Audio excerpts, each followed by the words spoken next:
Benign paroxysmal positional vertigo. Which canal? By dizzinessdoctor.com. Thank you. Thank you for your interest in dizzinessdoctor.com. If you are a person suffering from symptoms such as dizziness, imbalance, unsteadiness, disequilibrium, vertigo, etc., then our goal is for you to bring those symptoms under control. If you are a healthcare provider trying to help your patients manage those kinds of symptoms more effectively, then our goal is for you to understand better how to diagnose and treat the underlying disorder. Disclaimer: this material is intended for educational purposes only and does not substitute evaluation by a qualified healthcare professional. Accessing this material is subject to the terms and conditions detailed at dizzinessdoctor.com. Purpose of this presentation: the problem. I was told I have benign paroxysmal positional vertigo, but that there are different versions of this problem. What does that mean? What should I do next? The solution. We discussed the fact that there truly are different versions of BPPV and why it is important to distinguish them. What is benign paroxysmal positional vertigo? Benign paroxysmal positional vertigo, abbreviated BPPV, is a disease in which ear crystals, called otoliths or otoconia, break loose and enter parts of the inner ear called semicircular canals where they do not belong. BPPV is common. BPPV is the most common cause of dizziness over the lifespan. It occurs more frequently with increasing age. Is guessing good enough? Because BPPV is the most common cause of dizziness over the lifespan, it often happens that when a person complains of dizziness, their primary care physician, or a physical therapist, or a well-intentioned friend or relative will suggest that BPPV is probably the diagnosis. This suggested diagnosis will be correct much of the time. However, there are some nuances to this. Different canals.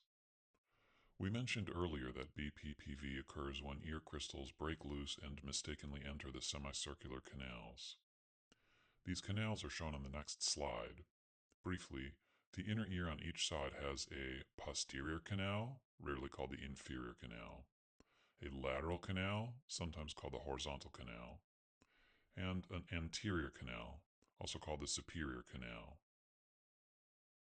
The figure on this slide depicts the three semicircular canals in each inner ear. It turns out that the loose ear crystals in BPPV can affect any of the three semicircular canals in each ear, or any combination of these. This makes precise diagnosis tricky because the mere sensation of dizziness does not in itself tell you which canal or combination of canals is affected. Different canals warrant different treatments. So why does that matter? The trickiness of the diagnosis, which is to say the uncertainty about which canal is affected, has repercussions for its treatment. The treatment consists of moving the head through a series of positions using gravity to coax the loose crystals out of the semicircular canals where they do not belong, into a part of the inner ear called the utricle, where the crystals have a much better chance of getting resorbed. Since the canals are in different orientations, the specific treatment maneuver will depend on which canal, or combination of canals, is affected. In the following slides, we list a few of the treatment maneuvers that have been developed for various canals, and the articles that originally described them. For posterior canal BPPV affecting one side, treatment maneuvers include the Epley maneuver, the Semont maneuver, the Semont plus maneuver, the Foster half somersault maneuver, the Gans maneuver, the Califano maneuver, and the modified Epley maneuver, to name a few. For posterior canal BPPV involving both sides, treatment maneuvers include the Brandt-Daroff maneuver. For lateral canal BPPV involving only one ear, treatment maneuvers include the Lempert roll and the Lee maneuver, among others. For lateral canal BPPV affecting one side in a geotropic pattern, treatment maneuvers include the Guffoni-Appiani maneuver, the modified Zumo maneuver, and the Vanukia Sprella maneuver, among others. For lateral canal BPPV affecting one side in an apogeotropic pattern, treatment maneuvers include the Guffoni-Appiani maneuver for the apogeotropic variant and the Zuma maneuver, among others.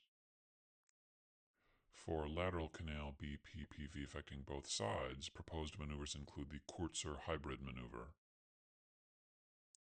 For anterior canal BPPV affecting one side, treatment maneuvers include the Kim maneuver, the reverse Epley maneuver, the Rocco maneuver, the Krevitz maneuver, and the Garay-Kochea maneuver, among others.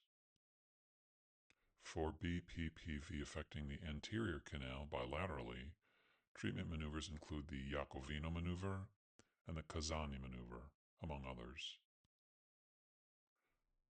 Other maneuvers targeting multiple canals include the Lee maneuver and the Barreto maneuver, among others.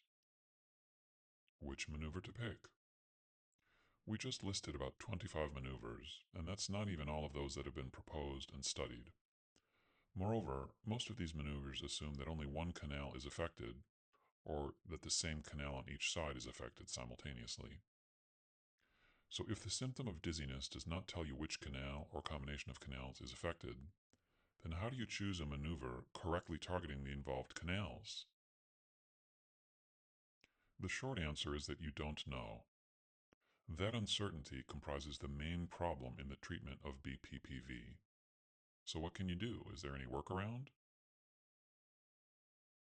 The main workaround comes from statistics, which are that BPPV affects the posterior canal in about 81 to 89% of cases, the lateral canal in about 8 to 17% of cases, and the anterior canal in about 1 to 3% of cases.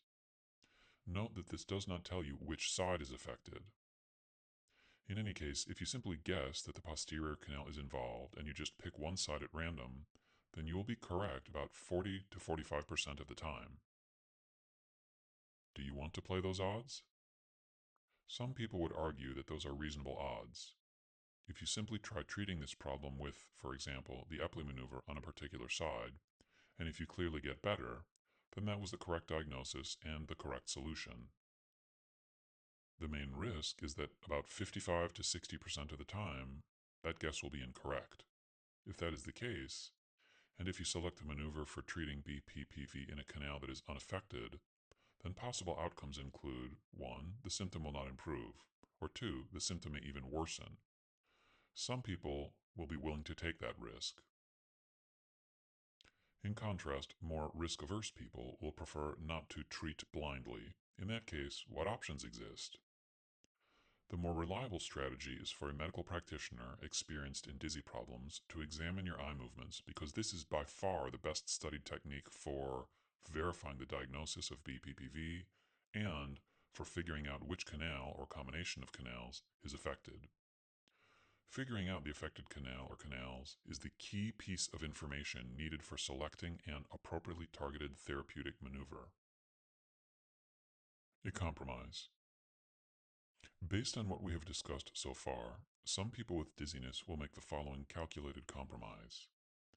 They will start by trying the Epley maneuver on a given side, and if they achieve clear relief, then they are done. In contrast, if they get no better, then they seek help rather than simply trying other random maneuvers from the internet.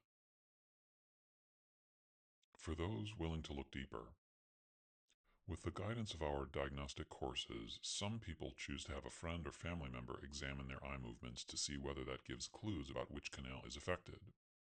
At dizzinessdoctor.com, we provide clear and concise courses on how to do this. Thank you.